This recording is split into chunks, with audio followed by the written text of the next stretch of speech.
के विशेष संचारी रोग अभियान जो जनपद बस्ती से पूरे प्रदेश में एक संदेश जा रहा है, इस अभियान की सफलता हमारे अपर मुख्य सचिव ने आपको पूरी तरह से बताया भी।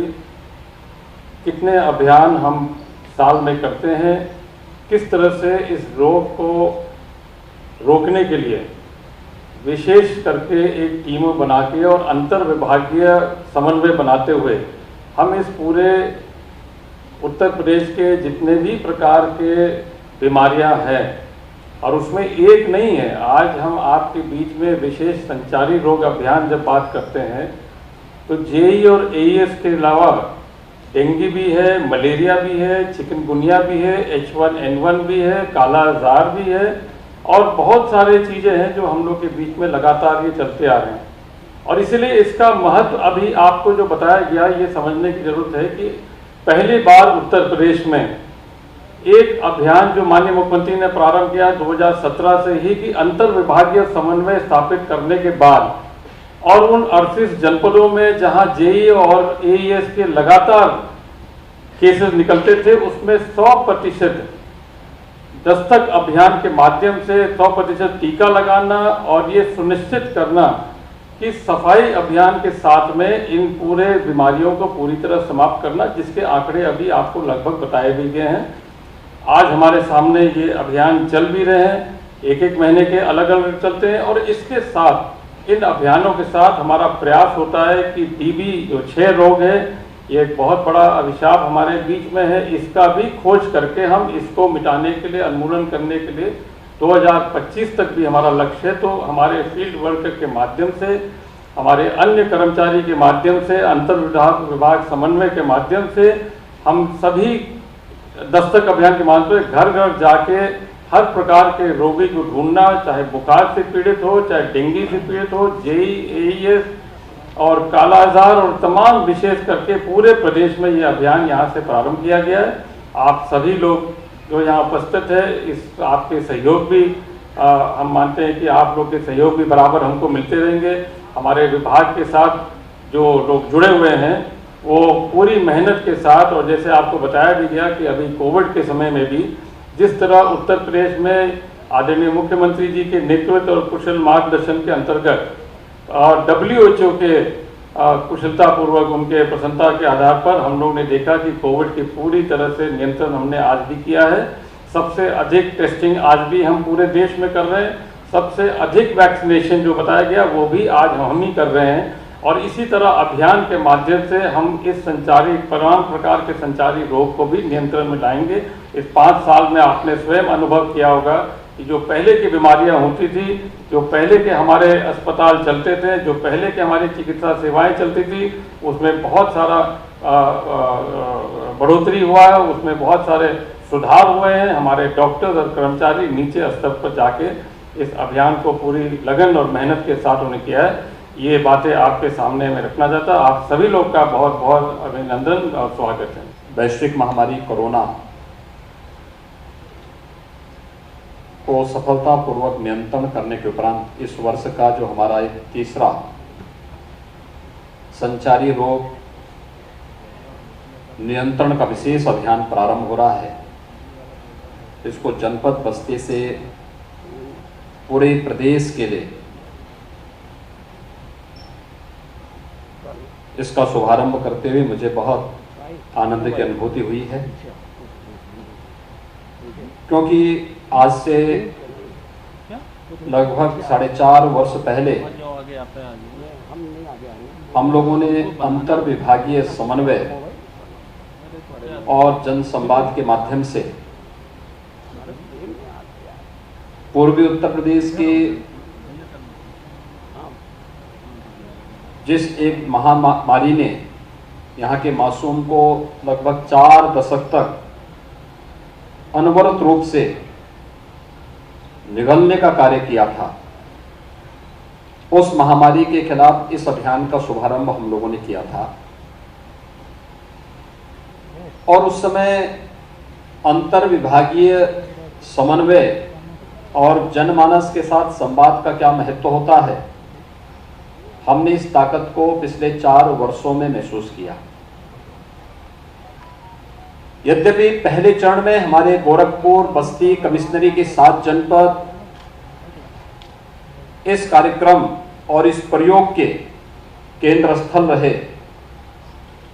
लेकिन धीरे धीरे करके प्रदेश के उन 38 जनपदों में जहां पर इंसेफ्लाइटिस यानी दिमागी बुखार से जुड़े हुए मरीज दिखते थे और व्यापक पैमाने पर मौत होती थी, उन सभी स्थलों पर हम लोगों ने इस अभियान को व्यापक रूप से प्रारंभ किया। और जब 3 वर्ष के अंदर हम लोगों ने लगभग इंसेफ्लाइटिस यानी दिमागी बुखार को लगभग 75% तक नियंत्रित करने और मौत के आंकड़ों को 95% तक नियंत्रित करने में सफलता प्राप्त की। और आज मैं कह सकता हूं कि दिमागी बुखार पूर्वी उत्तर प्रदेश के लिए जो अभिशाप बन चुका था, आज जो दिमागी बुखार पूर्वी उत्तर प्रदेश से पूरी तरह उन्मूलन की अंतिम दौर में चल रही है। और इसलिए बस्ती का आज का कार्यक्रम अत्यंत महत्वपूर्ण कार्यक्रम है। भाइयों बहनों, पूरी टीम ने, इसमें हमारे प्रशासन ने, स्वास्थ्य विभाग ने, जो हेल्थ वर्कर्स हैं, कोरोना वॉरियर्स हैं, यूनिसेफ है, दस्तक और पात जैसी संस्थाओं ने इस पूरे अभियान के साथ मिलकर के एक हेल्थ वर्कर और इससे जुड़े हुए जितने भी स्वयंसेवी संगठन थे, इन सब के साथ मिलकर के जो बेहतर समन्वय बनाया था। प्रदेश सरकार के लगभग 12 विभाग एक साथ मिलकर के इस कार्यक्रम को आगे बढ़ा रहे थे। उसके परिणाम जब 3 वर्ष के अंदर देखने को मिले,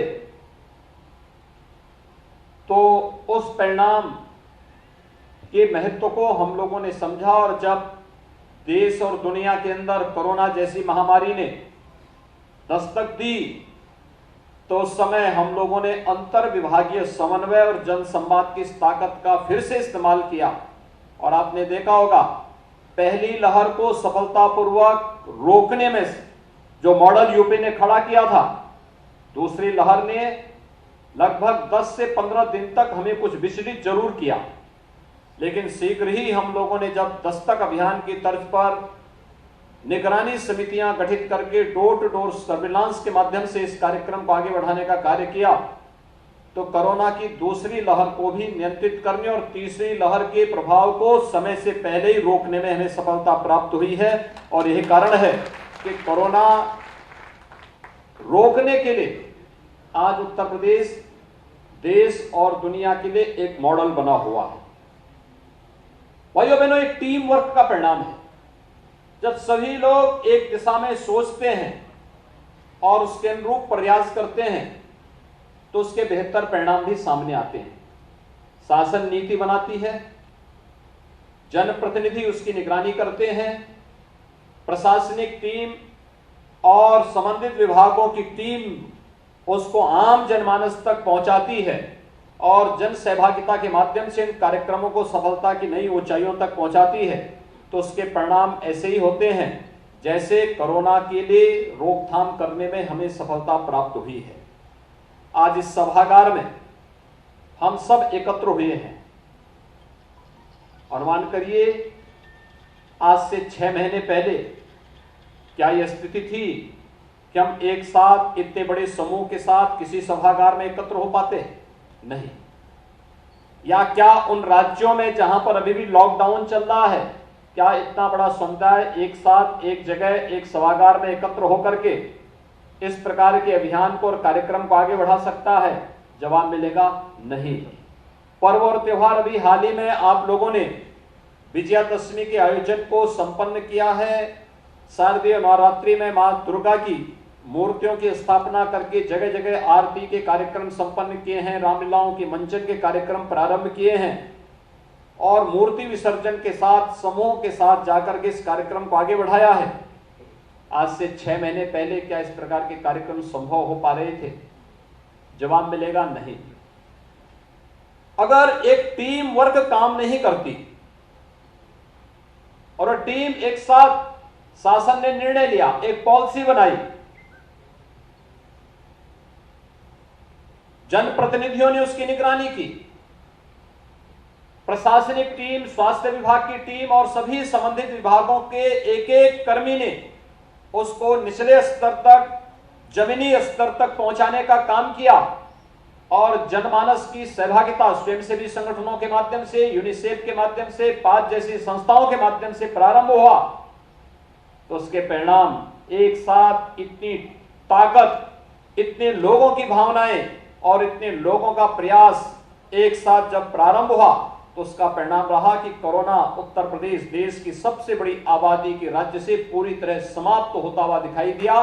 न केवल हम लोग नागरिकों के जीवन को बचाने में सफल हुए, बल्कि जीविका के साथ साथ आस्था को भी सम्मान देने में हमें सफलता प्राप्त हुई और सभी पर्व और त्योहार सकुशल संपन्न करने के लिए भी एक माहौल हमें प्राप्त हुआ। भाइयों बहनों, ये जो संचारी रोग हैं, ये मौसमी बीमारियां हैं, मौसम के साथ आती हैं और व्यापक नुकसान करते हुए फिर चली जाती हैं। आपने देखा होगा, असमय मौसम अतिवृष्टि के कारण व्यापक पैमाने पे फसलों का नुकसान हुआ है। ऐसे ही जब असमय मौसम बिगड़ता है तो केवल जन और धन की हानि अपने उस प्रभाव से नहीं करती, बल्कि उसके बाद वो तमाम प्रकार की बीमारियों को भी छोड़ती हुई जाती है। अगर समय रहते हम उससे सावधान नहीं हुए तो उसका परिणाम क्या होगा? जल जमा होगा तो मच्छर होंगे, मच्छर होंगे तो गंदगी भी होगी, मलेरिया होगा, जल जमाव कहीं पर है, स्वच्छ जल भी है, जल जमाव है, तो वहां डेंगू के लार्वा पनपेंगे, डेंगू फैलेगा, कालाजार फैलेगा, चिकनगुनिया भी आएगा और गंदगी है, शुद्ध जल की आपूर्ति लोगों को पीने के लिए नहीं हो पा रही है तो इंसेफ्लाइटिस यानी दिमागी बुखार भी फैलेगा। गंदा जल है, पेयजल के लिए शुद्ध जल नहीं है तो डायरिया भी होगा, तमाम प्रकार की अन्य बीमारियां भी पैदा होंगी। और इन सब के प्रति जागरूकता पैदा करने, प्रत्येक नागरिक के जीवन को बचाने के लिए 2017 से वर्ष में 3 बार प्रदेश सरकार संचारी रोग नियंत्रण के इस विशेष अभियान को आगे बढ़ाती है। याद रखना, अभी यह खतरा 15 नवंबर तक बना रहेगा और 15 नवंबर तक डेंगू है, कालाजार है, मलेरिया है, या फिर चिकनगुनिया है, या इस प्रकार की बीमारियों के खतरे बने रहेंगे।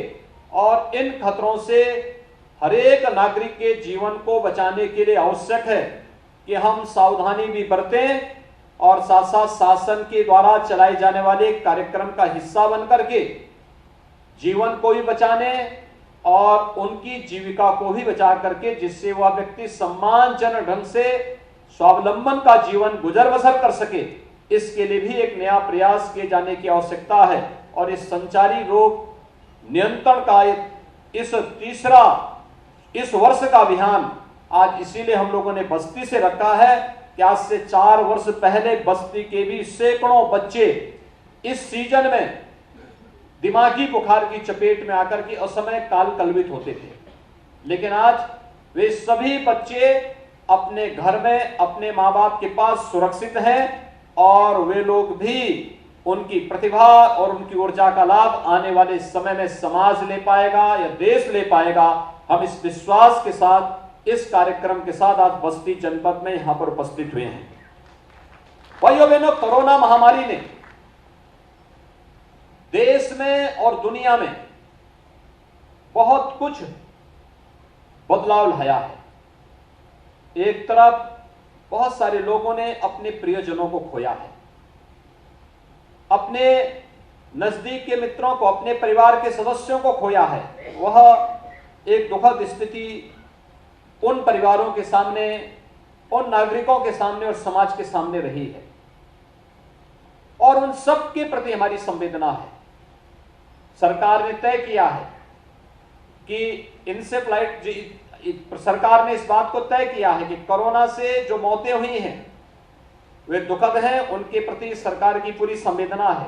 उन परिवारों को हम लोग कंपनसेशन के रूप में 50,000 रुपए उन परिवारों को प्रति मौत पर उपलब्ध करवाने की कार्रवाई शासन ने प्रारंभ कर दी है।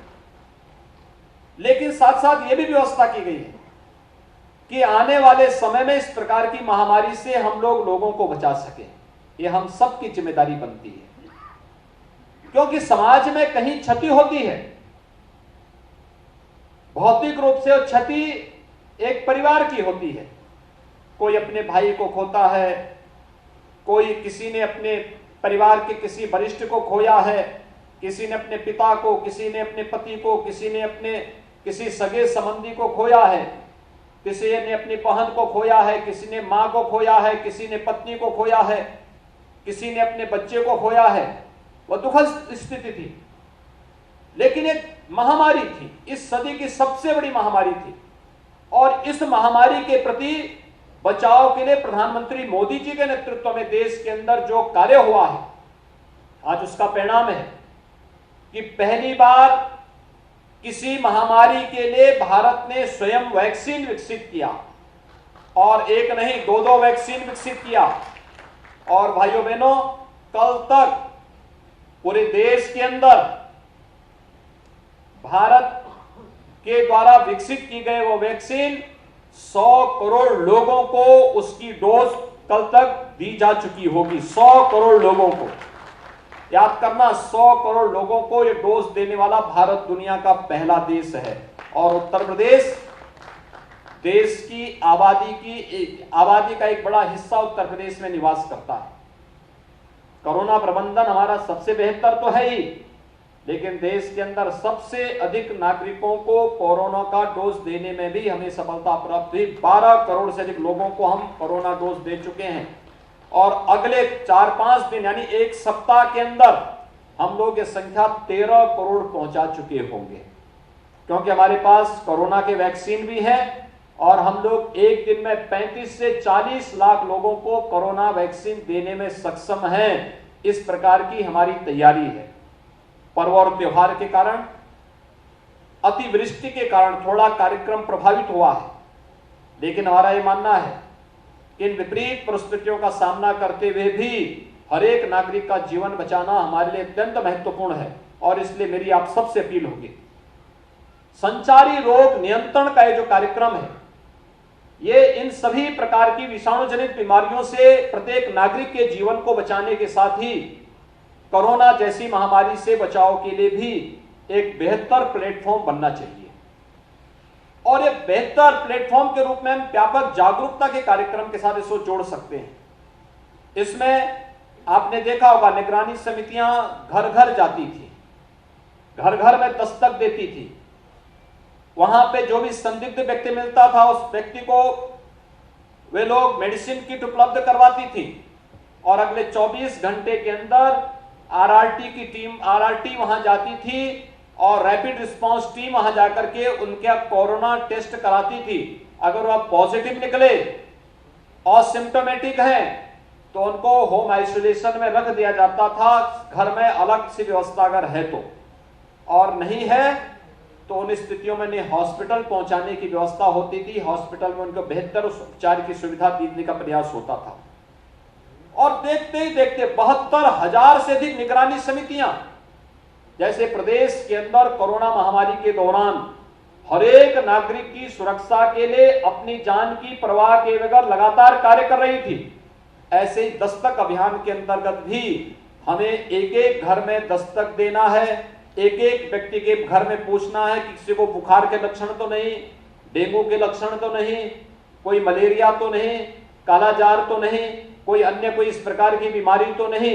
इन सब के बारे में जानकारी लेते हुए उपचार की सुविधा उपलब्ध कराते हुए, क्योंकि हम लोगों ने इंसेफ्लाइटिस के मुद्दे पर देखा है कि अगर बच्चे को समय पर हम लोगों ने सावधानी बरती तो बीमारी से बचा जा सकता है, लेकिन फिर भी अगर बीमारी आ गई और बच्चे को समय पर हॉस्पिटल पहुंचा दिया, तो बच्चा पूरी तरह स्वस्थ होकर के, निरोग होकर के अपने घर वापस आ जाता है। थोड़ी लेट की तो शारीरिक या मानसिक विकार उसमें आ जाते थे। उसको स्वस्थ होने में, तत्काल बीमारी से तो स्वस्थ होता था, लेकिन पूर्ण रूप से स्वस्थ होने में उसको 5-6 वर्ष लग जाते हैं। आप सोचिए, किसी बच्चे के बचपन के 5-6 वर्ष किसी बीमारी के चपेट में आ जाएंगे, उस बेचारे का पूरा जीवन बाधित हो जाता है। और इसमें दूसरी सावधानी, और तीसरा, अगर लेट ज्यादा हो गया तो फिर उसके जीवन को बचाने में भी बहुत कठिनाई है। भाइयों बहनों, मृत्यु दर कोरोना में उत्तर प्रदेश ने बेहतरीन प्रदर्शन किया है। अब तक 1.3% उत्तर प्रदेश के अंदर मृत्यु दर रही है, जबकि इंसेफ्लाइटिस में यह मृत्यु दर कितनी ज्यादा थी, 20 से 25% तक थी। यानी अगर 100 लोगों को, 1000 लोगों को अगर दुर्भाग्य से कोरोना हुआ होगा तो उस समय लगभग 13 लोगों की मौत उस दौरान हुई है। लेकिन अगर याद करिए, 1000 लोग अगर इंसेफ्लाइटिस की चपेट में आते तो उससे मरने वालों की संख्या लगभग 130 होती थी। ये थी जब इंसेफ्लाइटिस का कहर पूर्वी उत्तर प्रदेश में देखने को मिलता था। 13 में और 130 में बहुत ज्यादा अंतर है। 130 ने 260 के आसपास उसकी मौत के आंकड़े आते थे। 260 में और 13 में बहुत अंतर है। और उस इंसेफ्लाइटिस को पूरी तरह नियंत्रित करने में हमें सफलता प्राप्त हुई है। कोरोना को लगभग नियंत्रण हम लोगों ने किया है, लेकिन हमें सावधानी बरतनी पड़ेगी। पर्व और त्योहार के बारे में भी स्वास्थ्य मंत्री जी ने भी, माननीय सांसद जी ने भी, और अपर मुख्य सचिव स्वास्थ्य एवं चिकित्सा ने भी आपके सामने कहा, पर्व और त्योहार आ रहे हैं, दीपावली का पर्व आ रहा है, उत्साह और उमंग के साथ पर्व और त्योहार मनाए जाने चाहिए। मेरा हमेशा मानना रहा है कि पर्व और त्योहार में पूरा उत्साह होना चाहिए, पूरा उमंग होना चाहिए, लेकिन जोश के साथ साथ होश भी हमें होना चाहिए। हमें कहीं भी उन नियमों का उल्लंघन नहीं करना है जिसके कारण कोरोना को आगे बढ़ने का अवसर प्राप्त हो। और उस स्तर पर, उस स्थिति में हर सार्वजनिक स्थान पर जाते समय मास्क का इस्तेमाल जरूर करना, भीड़ भाड़ वाले स्थानों में जाने से बचना। अगर हम भीड़ भाड़ वाले स्थान में चले गए तो फिजिकल डिस्टेंस जरूर बना करके रखें। अगर कोई व्यक्ति संदिग्ध मिलता है, तत्काल जिले के इंटीग्रेटेड कोविड कमांड सेंटर में इसकी सूचना देना, या स्वास्थ्य विभाग और प्रशासन को इसकी सूचना देना और उसकी जांच करवा लेना, क्योंकि बड़ी संख्या में पर्व और त्योहारों के लिए लोग अपने घरों को आएंगे, दीपावली के लिए, छठ के लिए, भैया दूज के लिए।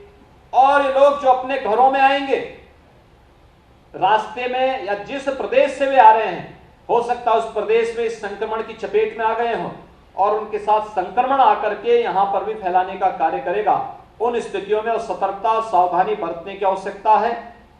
हमें संचारी रोग नियंत्रण के साथ साथ कोरोना जैसी महामारी से बचाव के उन उपायों को करते हुए कोरोना की वैक्सीन जिन लोगों ने नहीं ली वे अवश्य लें, इसके बारे में भी लोगों को प्रेरित करना होगा।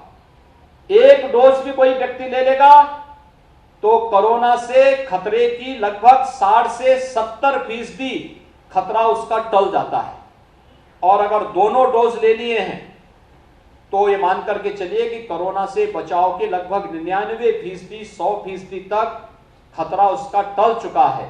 लेकिन सावधानी तब भी बरतनी पड़ेगी, और उस सावधानी को बरतते हुए न केवल हम अपना जीवन बल्कि अपनी जीविका के माध्यम से अपने परिवार और समाज का भी संबल बन पाएंगे। इस विश्वास के साथ संचारी रोग नियंत्रण के आज की इस वर्ष के 2021-22 के तृतीय चरण के अभियान की शुभारंभ करते हुए बस्ती में मुझे बहुत प्रसन्नता की अनुभूति हो रही है। मुझे विश्वास है कि बस्ती से प्रारंभ होने वाला यह अभियान पूरे प्रदेश के अंदर सफलतापूर्वक आगे बढ़ करके न केवल दिमागी बुखार को बल्कि डेंगू, कालाजार, मलेरिया, चिकनगुनिया और उन सभी प्रकार की बीमारियों को नियंत्रित करने के साथ ही, क्योंकि उसके खतरे, बरसात जिस प्रकार की हो रही है, ये बरसात में उस प्रकार के खतरे और भी दिखाई देंगे, उसको नियंत्रित करने के साथ ही हम लोग कोरोना जैसी महामारी को भी पूरी तरह नियंत्रित करने में सफल होंगे।